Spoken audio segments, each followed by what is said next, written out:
नमस्कार दोस्तों, आप सभी का फिर से स्वागत है हमारे YouTube चैनल भक्ति भूमि में। मनुष्य के सपने में मरे हुए लोग दिखाई देने पर मिलते हैं। यह 7 संकेत कभी भी नजरअंदाज ना करें। एक समय की बात है, नारद मुनि कैलाश पर्वत पर भगवान शिव से मिलने के लिए जाते हैं। वहां पर जाकर नारद मुनि भगवान शिव को प्रणाम करते हैं। भगवान शिव नारद मुनि का बड़े ही प्रेम से आदर सत्कार करते हैं। फिर भगवान शिव कहते हैं, नारद मुनि, तुम्हारा कैलाश पर्वत पर आने का क्या प्रयोजन है? अवश्य ही तुम कोई महत्वपूर्ण कार्य से अथवा कोई महत्वपूर्ण समाचार लेकर आए होगे। तब नारद मुनि कहते हैं, हे देवों के देव महादेव, आप तीनों लोकों में सबसे बड़े हैं। आपसे कोई भी बात छिपी हुई नहीं है। आपको समस्त चराचर के भूत और भविष्य का भी ज्ञान है। इसलिए मैं आपके पास एक महत्वपूर्ण प्रश्न लेकर आया हूँ। इसलिए आपसे मेरी विनती है, आप मेरे प्रश्न का समाधान करने की कृपा कीजिए। फिर भगवान शिव कहते हैं, मुनिवर, तुम सत्य कहते हो। हम तीनों लोगों में निवास करने वाले सभी प्राणियों के बारे में जानते हैं। आखिर तुम्हारा प्रश्न क्या है? तुम मुझसे क्या जानना चाहते हो, जरा बताओ। तब नारद मुनि कहते हैं, हे भोलेनाथ, मैं मृत्यु लोक में भ्रमण करने के लिए गया था और वहां भ्रमण करके आ रहा हूं। वहां पर मैंने भूत प्रेत और पिशाच आदि प्रकार की कई विचित्र चीजें देखी है जो वन में निवास करती है।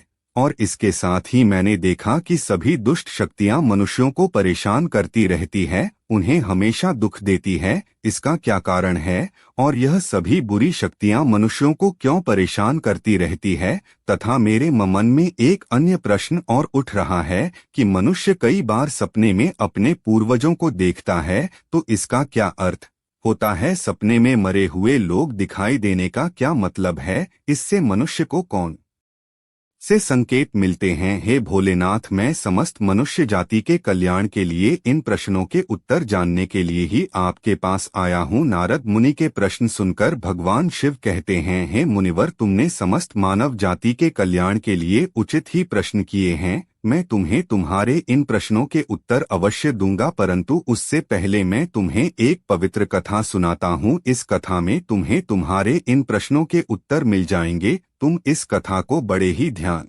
से सुनना, और जो भी प्राणी इस पवित्र कथा को ध्यान लगाकर सुनेगा, उसके घर में हमेशा खुशहाली बनी रहेगी और उन्नति के नए नए द्वार खुलते चले जाएंगे। तब नारद मुनि ने कहा, हे भोलेनाथ, आप मुझे वह पवित्र कथा सुनाइए, मैं उस कथा को बड़े ही ध्यान से सुनूंगा। फिर भगवान शिव नारद मुनि को यह पवित्र कथा सुनाते हैं। एक समय की बात है, मध्य देश में एक बड़ी ही सुंदर और रमय नगरी थी। उस नगरी में एक व्यापारी अपने 4 भाइयों के साथ रहता था। व्यापारी और उसके सभी भाइयों का विवाह हो चुका था और सभी मिलजुल कर आपस में बड़े ही प्रेम से रहते थे। उस व्यापारी के घर में किसी भी चीज की कोई कमी नहीं थी, क्योंकि वे सभी आपस में मिलजुल कर व्यापार करते थे। उस नगरी में उस व्यापारी के समान कोई भी धनवान नहीं था। यह सारी संपत्ति उस व्यापारी को उसके पूर्वजों से ही प्राप्त हुई थी। व्यापारी के पूर्वज बहुत बड़े दानी और दयालु थे। वे सभी दान, धर्म, यज्ञ और अनेक प्रकार के धार्मिक कार्य किया करते थे,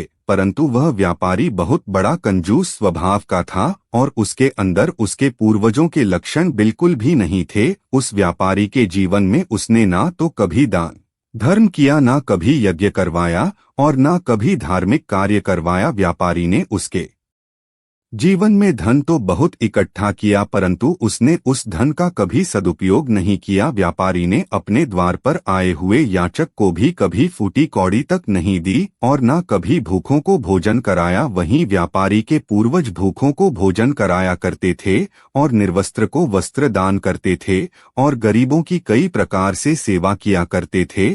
और इधर व्यापारी अपने पूर्वजों का कभी भी अनुसरण नहीं करता था और हमेशा ही धन इकट्ठा करने में लगा रहता था। इस तरह से उस व्यापारी के पास बहुत सारी संपत्ति तो हो गई, लेकिन उसके पूर्वज उससे बहुत नाराज हो गए। व्यापारी के पूर्वजों को अपने लड़के का व्यवहार ठीक नहीं लगा और वे पितृलोक में दुखी रहने लगे। धन कमाने के लालच में व्यापारी इतना अंधा हो गया कि वह अपने पूर्वजों को भी भूल गया और उसने धीरे धीरे अपने पूर्वजों का श्राद्ध तथा तर्पण आदि कार्य करना भी बंद कर दिया, जिस कारण उसके पूर्वजों की आत्मा की तृप्ति नहीं होती थी और वे अपने लड़के के इस व्यवहार के कारण अत्यंत दुखी रहने लगे। फिर एक दिन व्यापारी के पूर्वज पितृलोक में बैठे बैठे आपस में बातचीत करते हैं और व्यापारी से मिलने के लिए सोचते हैं। फिर सभी पूर्वज इकट्ठे होकर धर्मराज के पास जाते हैं और उनसे हाथ जोड़कर प्रार्थना करते हैं, हे धर्मराज, हमारे पुत्र की बुद्धि भ्रष्ट हो गई है। धीरे धीरे वह धन कमाने की लालसा में हमें भूल चुका है, जिस कारण से हमारी संतुष्टि नहीं हो रही है। कृपया आप हमें हमारे पुत्र से मिलने के लिए जाने दीजिए। हम हमारे पुत्र को समझाकर कुछ समय बाद वापस लौट आएंगे और उसे शास्त्र का ज्ञान भी देकर आएंगे। तब धर्मराज ने उन्हें आज्ञा देते हुए कहा, दिव्य आत्माओं, तुम तुम्हारे पुत्र से मिलने के लिए तो नहीं जा सकते हो, परंतु तुम अपने पुत्र को सपने के माध्यम से संकेत जरूर दे सकते हो। धर्मराज की यह बात सुनकर वे सभी पितृगण सहमत हो जाते हैं और एक एक करके अपने सभी पुत्रों के सपने में जाकर उन्हें दर्शन देते हैं। सबसे पहले वह अपने बड़े पुत्र के अर्थात उस व्यापारी के सपने में जाकर दर्शन देते हैं और संकेत देते हैं, परंतु उसका बड़ा बेटा उनके संकेत को समझ नहीं पाता है और अगले ही दिन वह उस सपने को भूल जाता है और अपने पितरों के द्वारा दिए गए संकेतों को नजरअंदाज कर देता है। फिर वे सभी पितृगण अपने दूसरे पुत्रों के सपने में जाकर उन्हें भी दर्शन देते हैं और संकेत देते हैं, लेकिन फिर वे भी उन संकेतों को नजरअंदाज कर देते हैं। कोई भी अपने पूर्वजों के द्वारा दिए गए संकेतों को नहीं समझ पाते हैं, जिससे वे सभी पितृगण नाराज हो जाते हैं। व्यापारी और उसके सभी भाई धन के लालच में पूरी तरह से अंधे हो चुके थे। वे सभी अपने पूर्वजों द्वारा दिए गए संकेतों को नहीं समझ सके। फिर भगवान शिव कहते हैं, सुनो मुनिवर, इस तरह से पितरों के सपने में दर्शन देने के कुछ ही दिनों के बाद उस व्यापारी को व्यापार में नुकसान उठाना पड़ता है और धीरे धीरे करके उसका व्यापार चौपट हो जाता है और इस कारण से उसकी सारी संपत्ति नष्ट हो जाती है और धीरे धीरे करके उन सभी भाइयों में लड़ाई झगड़े होने लगते हैं। अपने पूर्वजों द्वारा जमा की हुई सारी जमीन जायदाद और यहाँ तक कि अपने घरों को भी बेच डालते हैं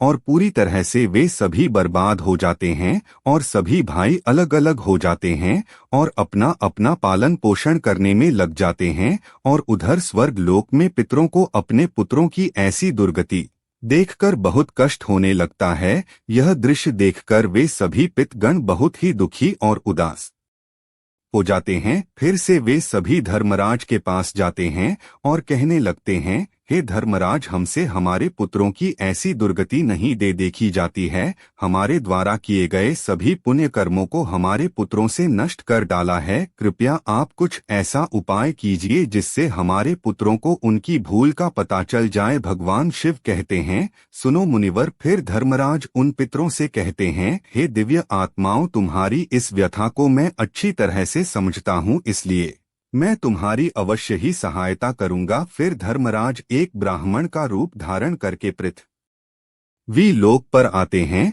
और उन पितरों के पुत्रों को मिलने के लिए जाते हैं और वह सबसे पहले व्यापारी के घर जाते हैं। वह व्यापारी बिस्तर पर पड़ा हुआ था क्योंकि उस व्यापारी को कई प्रकार की बीमारियों ने घेर रखा था। अब उस व्यापारी की पत्नी ने उस ब्राह्मण का आदर सत्कार किया और दान दक्षिणा देने लगती है, तो वह ब्राह्मण कहता है, बेटी, तुम्हारे घर में पी दोष है, इस कारण से तुम्हारे पति की यह दशा हुई है। तुम्हारे पति के कर्मों के कारण तुम्हारे पूर्वज नाराज हो गए हैं। उस ब्राह्मण देवता की बात सुनकर उस व्यापारी ने कहा, हे ब्राह्मण देवता, मैंने ऐसा कौन सा पाप किया है जो मेरा सब कुछ बर्बाद हो गया है और मेरे भाई भी मुझे छोड़कर चले गए और मुझे अनेक बीमारियों ने घेर लिया। तब उस ब्राह्मण देवता ने कहा, तुमने अपने पूर्वजों को नाराज किया है, तुम्हारे पूर्वजों ने जो संपत्ति और पुण्य अर्जित किया था उसे तुमने और तुम्हारे भाइयों ने मिलकर नष्ट कर दिया है,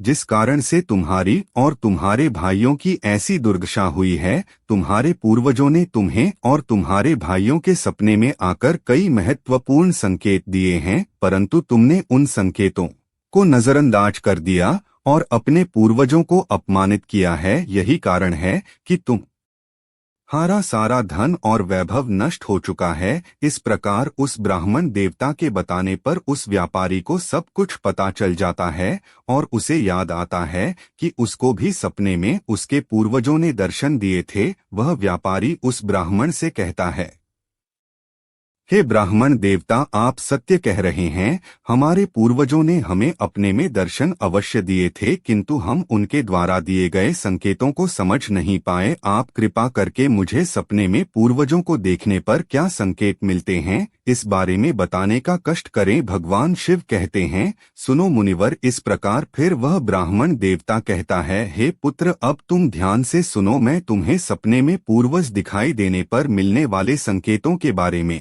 बताता हूँ। धर्मराज कहते हैं, पुत्र, यदि पितरों का उद्धार नहीं होता है तो वे प्रेत योनि में ही मृत्यु लोक में भटकते रहते हैं और वे भूख प्यास से व्याकुल होकर अपने परिवार जनों के घर में प्रवेश करते हैं। यदि सपने में हाथी, घोड़ा, बैल अथवा मनुष्य का विकृत रूप दिखाई दे तो समझ जाना चाहिए कि पितृगण अपने पुत्रों के व्यवहार से अत्यंत दुखी है। जो मनुष्य पशु पक्षियों को अन्न का दान नहीं करता है उसके पी अत्यंत दुखी होते हैं और पशुओं का रूप धारण करके सपने में दर्शन देते हैं। यदि मनुष्य को कोई ऐसा सपना आता है जिसमें कोई पशु अथवा जानवर मनुष्य की वाणी में बोलता हुआ दिखाई दे, जैसे कुत्ता, बिल्ली, भैंस आदि मनुष्य की तरह बातें करते हुए दिखाई पड़े, तो इसका अर्थ यह होता है कि मनुष्य के पी उससे अत्यंत रुष्ट है। ऐसे मनुष्य को भविष्य में भयंकर अपमान का सामना करना पड़ सकता है। ऐसे मनुष्य के जीवन में दुख और क्लेश होता है।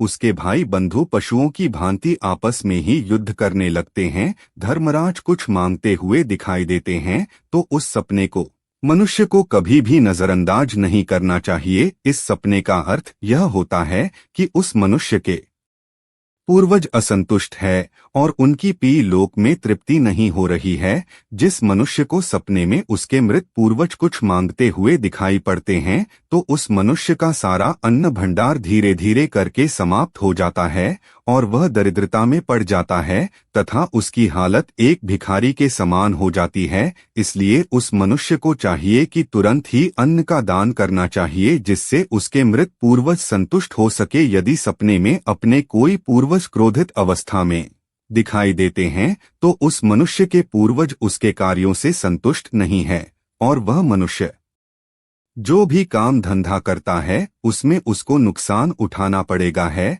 और उसके द्वारा किए गए सभी कार्य व्यर्थ हो जाते हैं तथा उनका कोई फल उसे प्राप्त नहीं हो पाता है। यदि सपने में पूर्वज दिखाई पड़ते हैं और अचानक से अदृश्य हो जाते हैं तो आने वाले समय में उस मनुष्य पर कोई बड़ा संकट आने वाला है, ऐसा समझना चाहिए। यदि सपने में कोई मनुष्य अपने मृत परिजनों को रोता हुआ देखता है तो उसके पूर्वज उसे यह संकेत दे रहे हैं कि उसे भविष्य में नुकसान उठाना पड़ेगा और उसका सारा धन वैभव नष्ट हो जाएगा और उसे भयंकर दरिद्रता का सामना करना पड़ेगा। आने वाले संकट की घड़ी को देखकर पूर्वज सपने में रोते हुए दिखाई पड़ते हैं। यदि सपने में पूर्वज गंदे और मैले वस्त्र पहने हुए दिखाई देते हैं तो निश्चित ही उस मनुष्य का सारा धन नष्ट हो जाएगा और वह धनहीन हो जाएगा। तब वह ब्राह्मण देवता कहता है, हे पुत्र, यदि तुम्हें भी इस प्रकार के सपने दिखाई पड़े हैं तो तुम्हें अपने पूर्वजों को प्रसन्न करने के लिए दान, धर्म, श्राद्ध आदि कर्म करने चाहिए, जिससे तुम्हारे सभी कष्ट दूर